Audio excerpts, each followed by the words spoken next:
رمضان كريم كريم كريم شهر عظيم عظيم عظيم رمضان كريم. بسم اللہ الرحمن الرحیم.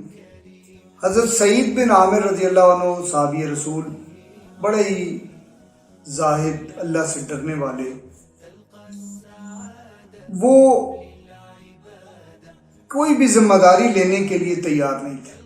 حضرت عمر رضی اللہ عنہ نے انہیں، جب وہ حضرت عمر خلیفہ مقرر ہوئے رضی اللہ عنہ، تو انہوں نے حضرت سعید بن عامر کو حمص شام کے اندر گورنر بنایا.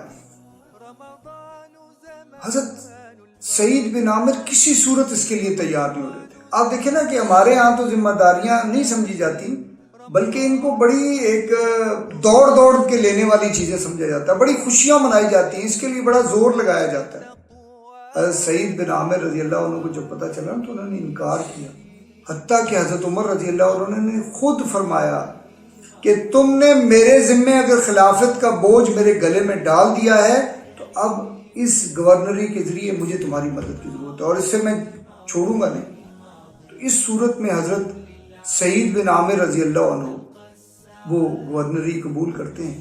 لیکن تاریخ میں یہ بات ملتی ہے کہ حضرت سعید بن عامر بالکل، جسے آپ کہتے ہیں نا، بالکل عام، بلکہ بہت ہی لو لیول کی اپنی زندگی، یعنی جسے آپ سٹینڈرڈ آف لائف کہتے ہیں نا، اس کے لحاظ سے معیار زندگی بہت ہی سادہ، سادگی سے بھی زیادہ کم تر رکھتے ہیں.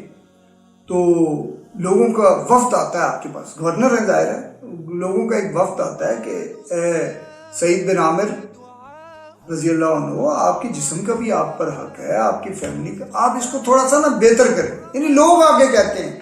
تو حضرت سعید بن عامر رضی اللہ عنہ کہتے ہیں، میں نے اللہ کے نبی صلی اللہ علیہ وآلہ وسلم سے یہ سنا ہے کہ یہ جو فقراء اور مساکین ہیں نا، سادہ زندگی گزارنے والے، یہ تگڑے لوگوں سے، زیادہ مالدار لوگوں سے 70 سال پہلے جنت میں داخل ہوں گے، لہذا مجھے نہ ڈسٹرب کرو. اور اس کیفیت کے اندر حضرت سعید بن عامر اپنی زندگی گزارتے ہیں. ایک دفعہ ایسا ہوتا ہے کہ حضرت عمر رضی اللہ عنہ حمص شام کا دورہ کرتے ہیں، تو حمص میں نا فقراء و مساکین کی لسٹ بنواتے ہیں. یہ ظاہر گورنر سے ہٹ کے ڈائریکٹلی خلیفہ وقت اپنے ذریعے سے بنواتے ہیں. تو وہ بڑے حیران ہوتے ہیں کہ جب دیکھتے ہیں کہ جو فقراء و مساکین کی ایک لسٹ بن کے آتی ہے، اس میں حضرت سعید بن عامر کا نام بھی موجود ہے. بڑے حیران ہوتے ہیں، وہ کہتے ہیں یہ گورنر نہیں ہے. کہا جی بالکل، بتانے والوں نے بتایا جی گورنر ہیں. انہوں نے کہا کیا ان کو بیت المال سے تنخواہ نہیں ملتی؟ انہوں نے کہا جی بالکل ملتی ہے، لیکن یہ تنخواہ اپنے اوپر بہت کم خرچ کرتے ہیں. وہ زیادہ تر اللہ کے راستے میں خرچ کرتے ہیں. اپنے سے کم جو لوگ ہیں، کم تر جو لوگ ہیں دنیا کے لحاظ سے، ان پر خرچ کر دیتے ہیں. اس لیے یہ اپنی ان کی زندگی وہ بالکل مسکینی کی زندگی، اس لیے ان کا نام اس لسٹ میں آیا. آپ سوچئے، یہ ہیں ہمارے اسلاف، یہ ہیں ہمارے وہ جن کو اللہ کے نبی صلی اللہ علیہ وآلہ وسلم نے چمکتے ستارے کہا ہے، صحابہ. یہ ہیں وہ صحابہ جن کو ہمیں فالو کرنا ہے، دیکھنا ہے. انشاءاللہ ان کا ایک اور واقعہ اگلی اس میں انشاءاللہ آپ کے ساتھ شیئر کرتے ہیں. اللہ تعالیٰ ہمیں ان صحابہ کرام کی اتباع کی توفیق عطا فرمائے. بہت شکریہ. السلام علیکم.